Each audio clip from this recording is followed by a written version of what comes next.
Hello there, very good evening and welcome to the news at 6. In the next 30 minutes, I, Tracy Shilshi, will take you through all the day's top developing stories, starting with the headlines. Prime Minister Narendra Modi reviews progress of key infrastructure sectors, urges officials to explore new technologies to ramp up road building and boost coal output.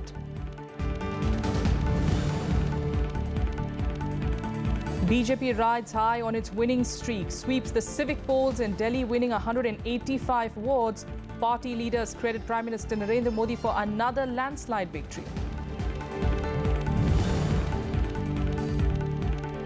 India and Sri Lanka sign a significant MOU on economic cooperation, both the nations to jointly construct petroleum refinery in Trincomalee port.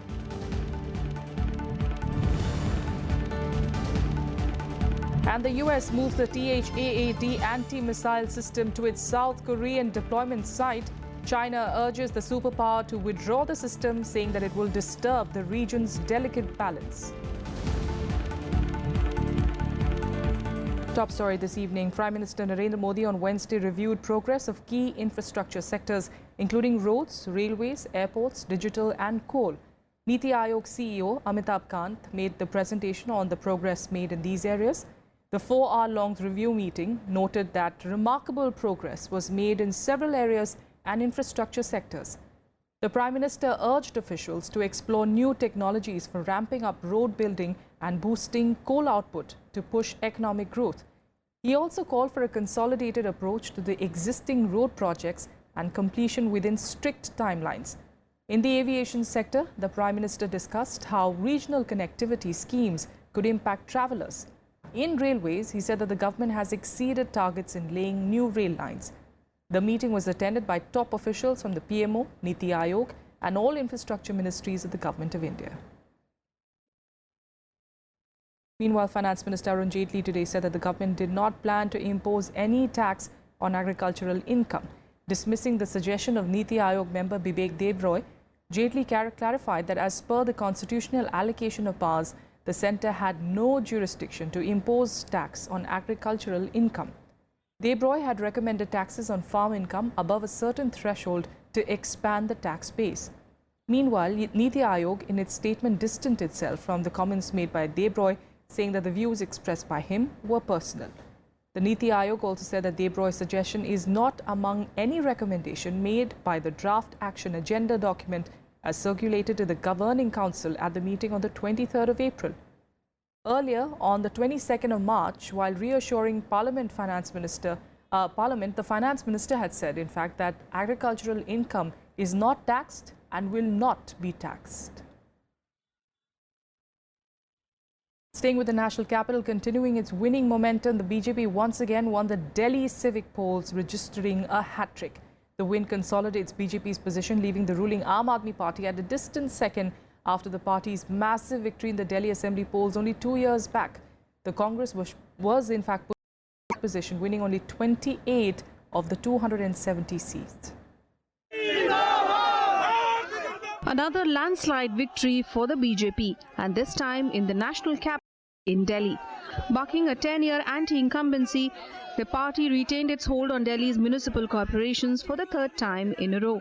It made huge gains in the civic bodies of North, South and East Delhi, winning as many as 185 of the 270 seats that were contested. The Aam Aadmi Party came a distant second with 46 seats, while the Congress managed just 28. BJP leaders credited Prime Minister Narendra Modi for the unprecedented victory. In the North MCD, out of 103 seats, the BJP bagged 65, while the Aam Aadmi Party took 22 seats. The Congress won 13. Of the 63 East Municipal Corporation seats, the BJP won 49 wards, while the Aam Aadmi Party took 9. The Congress managed only 3 seats. In the South MCD, out of the 104 seats, the BJP won 71 wards. The AAP and the Congress bagged. वो बिल्कुल भी यकीन नहीं करने लायक है. उस पे यकीन नहीं हो सकता कि ये बिना ईवीएम के रिगिंग के ये इतना बड़ा चांस हो सकता है. While the Congress regained some lost ground, it still found itself in a dismal third place. Accepting defeat, Delhi Congress Chief Ajay Makhan, Delhi in charge PC Chako and AICC General Secretary Gurudas Kamath resigned from their posts. वहाँ से कांग्रेस को निकल कर आना चाहिए था, एक aggressive campaign करना चाहिए था, वो नहीं हुआ। The high-stakes municipal elections that were held on 23rd April saw a voter turnout of 53.58%. 2,537 candidates were in the fray for the three corporations. Elections were cancelled in 2 wards after the deaths of candidates. With inputs from Anu Diwan, Bureau Report for Rajya Sabha TV. In other news, India and Sri Lanka signed a significant MOU on economic cooperation between the two countries. The agreement will pave way for implementation of new joint projects with India. India is expected to jointly construct a petroleum refinery in Trincomalee port in Sri Lanka that will earn revenue and create jobs in the Tamil-inhabited city. Prime Minister Narendra Modi and Sri Lankan Prime Minister Ranil Wickremesinghe witnessed the signing ceremony, and earlier External Affairs Minister Sushma Swaraj and Shipping Minister Nitin Gadkari had called on Wickremesinghe to hold talks on cooperation. The Sri Lankan Prime Minister is on a 5-day working visit to India. Markets continue to rise for the third day in the Sensex closing above the 30,000 mark for the first time, backed by banking and financials, auto and fast-moving consumer goods stocks. The Nifty also ended at a record closing high of 9,351 on the back of widespread buying and sustained foreign fund inflows. The rupee closed at 63.93 per dollar, as its highest since August 2015, compared to its close of 64.26 on Tuesday. The markets are driven by an upbeat sentiment in the global markets on the back of robust US corporate earnings and a centrist victory in the first round of the French presidential elections. On Tuesday, the broader Nifty closed at an all-time high of 9,306, while the Sensex ended 1% higher at 29,943 on global cues and robust earnings by Reliance and other blue-chip companies. Now to Tamil Nadu, where AIDMK faction leader TTV Dinakaran was today sent to 5-day police custody by a Delhi court in alleged Election Commission bribery case. Dinakaran was arrested last night in connection with trying to bribe EC officials to get the AIDMK's 2 leaves election symbol for his faction. The court also gave permission for custodial interrogation, allowing the Delhi police to quiz Dinakaran on its custody till the 1st of May. Mallikarjuna, a friend of Dinakaran, was also remanded to police custody for 5 days.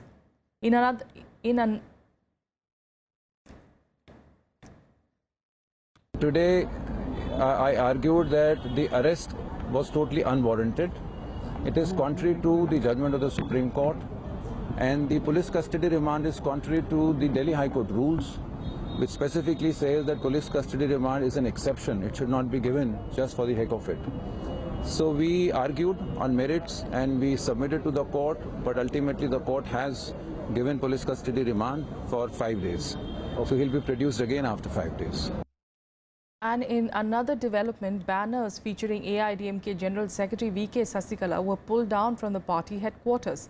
Welcoming the move, the Pannirselvam camp said the removal of the banners was the first step in implementing their core demand of removing Sasikala from the AIDMK. The Amma faction, however, said that the removal of banners had nothing to do with the demand of its rivals. We are happy that some of the steps that they've taken, we are very happy with, especially removing the posters of Sasikala. We are very happy. Regarding the negotiations per se, there is no specific decision taken as to when we will go. Now, talking of the BJP, President Amit Shah on Wednesday rejected the Trinamool Congress's charge of trying to frame its party leaders in the Narada case.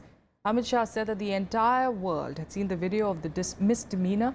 He added that Mamata Banerjee had developed what he called a BJP phobia. Earlier, the TMC chief had alleged that Narada was a political game and asserted that her party will fight it politically. और नेता सारे television पर दिखाई पड़ते हैं, क्या यंत्र है? आप पैसा लेते हुए दिखाई पड़ते हो, जवाब क्या है? ये कोई कोरा आरोप नहीं है, आपके पास जवाब है इसका? आपने देखा है क्या वो टेप? अंदर तृणमूल के नेता दिखाई पड़ते हैं या नहीं दिखाई पड़ते? आप उनको क्यों नहीं पूछते? And here's a look at what else making news across the country and nationwide. The Supreme Court on Wednesday suggested the centre to give statutory status to NGO registration and funding process instead of existing guidelines.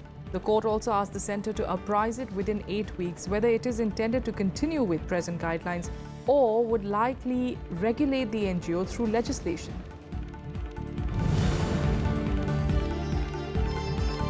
The Rajasthan Legislative Assembly suspended 14 opposition MLAs, including 12 of the Congress, for a year for indiscipline in the House. Chief Whip K.L. Gurjar moved the motion in their suspension, which was passed by voice vote. Speaker Kailash Meghwal asked the Assembly Marshal to ensure that none of the MLAs be restricted from entry.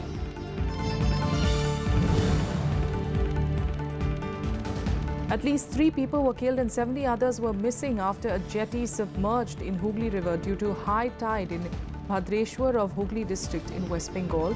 Rescue operations were on. 2 state ministers have also reached the spot to take stock of the situation.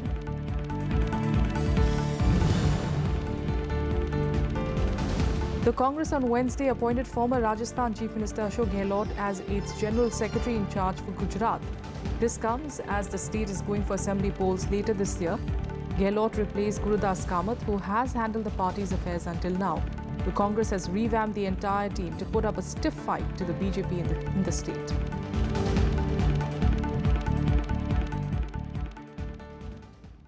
All right, let's take you through some more news now at the moment. In fact, we'll take a very quick break here and be back with more news in a bit. Do stay with us.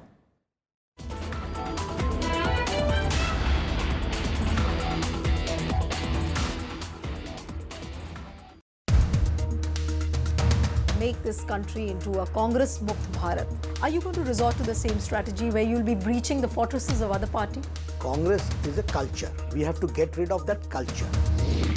RSS will be emboldened now with the kind of mandate which BJP has got, and they will try and impose a Hindutva agenda. Does it really isolate the minorities, especially the Muslims? All those who have been talking like this, they have always tried to disturb the secular character of this country.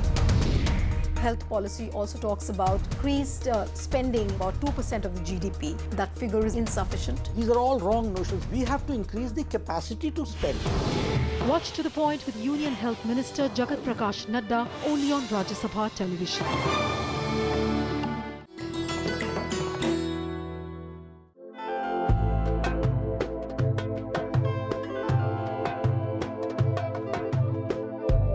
सीदी सैयद मस्जिद गुजरात में सल्तनत काल की आखिरी बड़ी इमारत अपनी शानदार जालियों के लिए मशहूर। मस्जिद की इमारत है पूरी तरह मेहराबदार। इसकी 3 दीवारों में हैं 10 अर्धगोलाकार खिड़कियां और इन खिड़कियों में लगी है खूबसूरत नक्काशीदार जालियां। सुल्तान शमसुद्दीन मुजफ्फर शाह के दौर में सीदी सैयद नाम के एक गुलाम ने कराया था इस मस्जिद का निर्माण। सन 1573 में बनी ये मस्जिद है दुनिया भर में अहमदाबाद शहर की पहचान।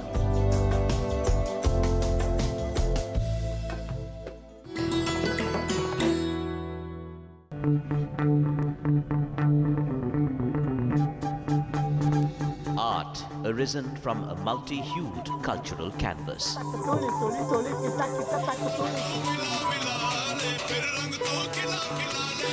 Tradition and cultural fervor dating back centuries.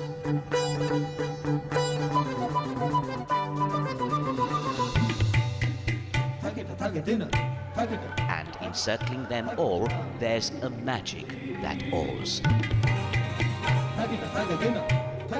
Embrace your nation's brilliant human warmth.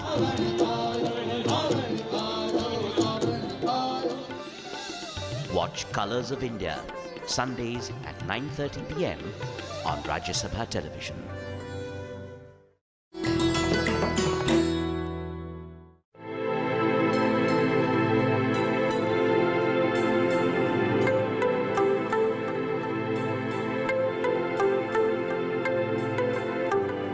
Rabindranath Tagore was awarded the Nobel Prize for Literature in 1913 for his book Gitanjali.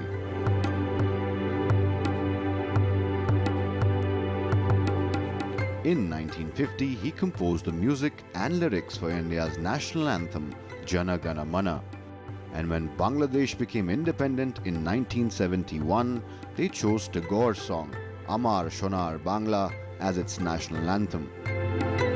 Tagore's life and works have made him a cultural icon, studied the world over, even into the 21st century.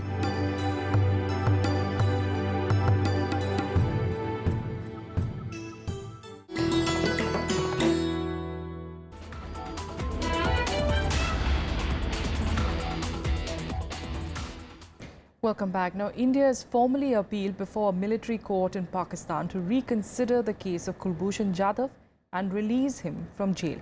Jadav's mother made the appeal through a letter submitted to the Indian High Commissioner Gautam Bambawale in Islamabad. The Indian High Commissioner met Pakistan's Foreign Secretary Temima Janjua in fact on Wednesday, and handed her the letter of appeal. He also reiterated India's demand for consular access to Kulbhushan Jadav, who is facing a death sentence by Pakistan's court. Jadav's mother also requested the Pakistan Foreign Secretary to grant her a visa to travel to Islamabad to meet her son. और जो appeal 40 दिन के अंदर दर्ज करनी थी, वो आज मैंने दर्ज की है पाकिस्तान के फॉरेन सेक्रेटरी साहिबा के साथ। तो अपील जो है, जो 40 दिन के अंदर दर्ज होनी थी, वो हमने की है, और हम ये चाहते हैं कि कुलभूषण जाधव को जल्दी से जल्दी रिहा कर दिया जाए। Vice President Mohammad Hamid Ansari today addressed the students of the Yerevan State University. He reiterated India's unflinching commitment to the values of secularism while stressing the need for greater investment in education and strong democratic institutions to deal with imminent social change. Addressing students of the State University of Yerevan, Vice President Mohammad Hamid Ansari said that commitment to secularism is the basic tenet of Indian Constitution. He added there was no contradiction in the value system. The Vice President also spoke about the geopolitical implications of technological developments and automation. He said that as machines will replace workers, present-day manufacturing-led economies will see a long-term downward pressure on wages. In this context, the Vice President suggested measures for societies and states to respond to these changes. It is evident that countries that have invested in educating their populations, build strong consumer societies, and have democratic institutions that can deal with social change will benefit, because their people will have had their basic needs met and can figure out how to take advantage of the advances in technology. Interacting with the students, the Vice President also underscored the need for greater cultural exchange between India and Armenia. The students also expressed their willingness for greater linguistic exchanges. हम भारत में Armenia का राजदूत होना चाहती हैं. Vice President Ansari was also awarded the degree of Honorary Doctor of Yerevan State University. Vice President also condemned all forms of violence and urged everyone to subscribe to common universal values endorsed by the United Nations. He also gave a clarion call to the young students to work for the betterment of society and humanity at large. Reporting from Yerevan, with camera persons Sanjay and Anirban, and with inputs from Amrita Rai, I'm Kriti Mishra for Rajya Sabha Television. Well, the Vice President Ansari will be leaving Armenia today and heading to Poland, and we'll keep track of those developments on that front. Meanwhile, in more international news, the THAAD anti-missile system has been a source of much tension in the Korean peninsula in recent times, with North Korea repeatedly seeing it as an act of US aggression. But now, with it finally being deployed, North Korea's only ally in the region, China, has urged the US to withdraw the system. China says the anti-missile system will disturb the delicate strategic balance in the region. Barely hours after the US moved the THAAD anti-missile system to its South Korean deployment site, China has urged the superpower to withdraw the system. China says THAAD will disturb the region's delicate balance and it will take steps to protect its interests if required. 美韩在韩国部署萨德反导系统，将破坏地区的战略平衡，进一步刺激半岛的紧张局势，无助于实现半岛无核化目标和地区的和平稳定。 Earlier, South Koreans protested the deployment of the anti-missile system. The earlier-than-expected move prompted hundreds of locals to come onto the streets, with some residents even clashing with the police.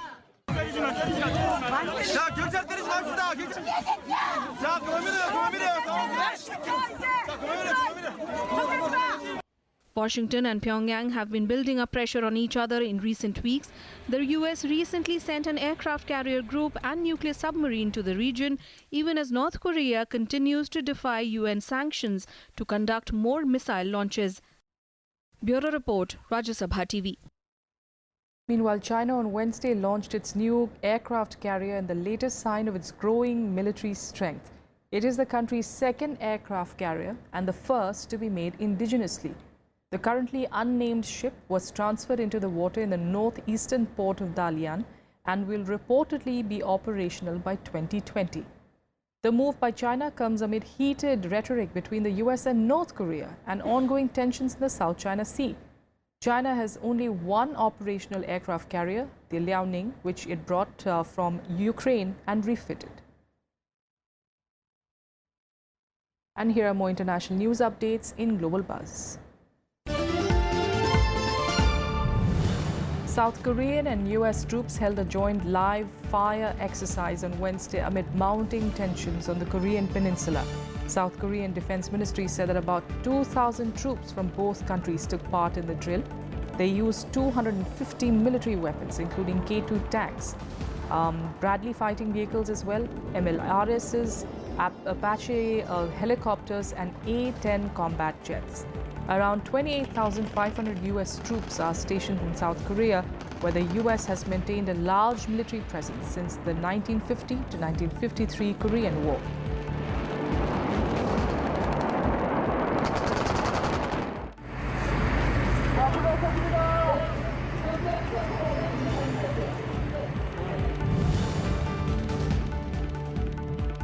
Tensions in the South China Sea are expected to top the agenda at this year's ASEAN summit, which will start later this week in Philippines amid tight security.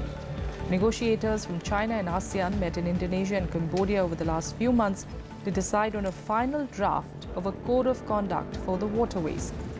Regional security issues, North Korea's nuclear program, as well as trade and economic partnership are also being expected to be high on the agenda.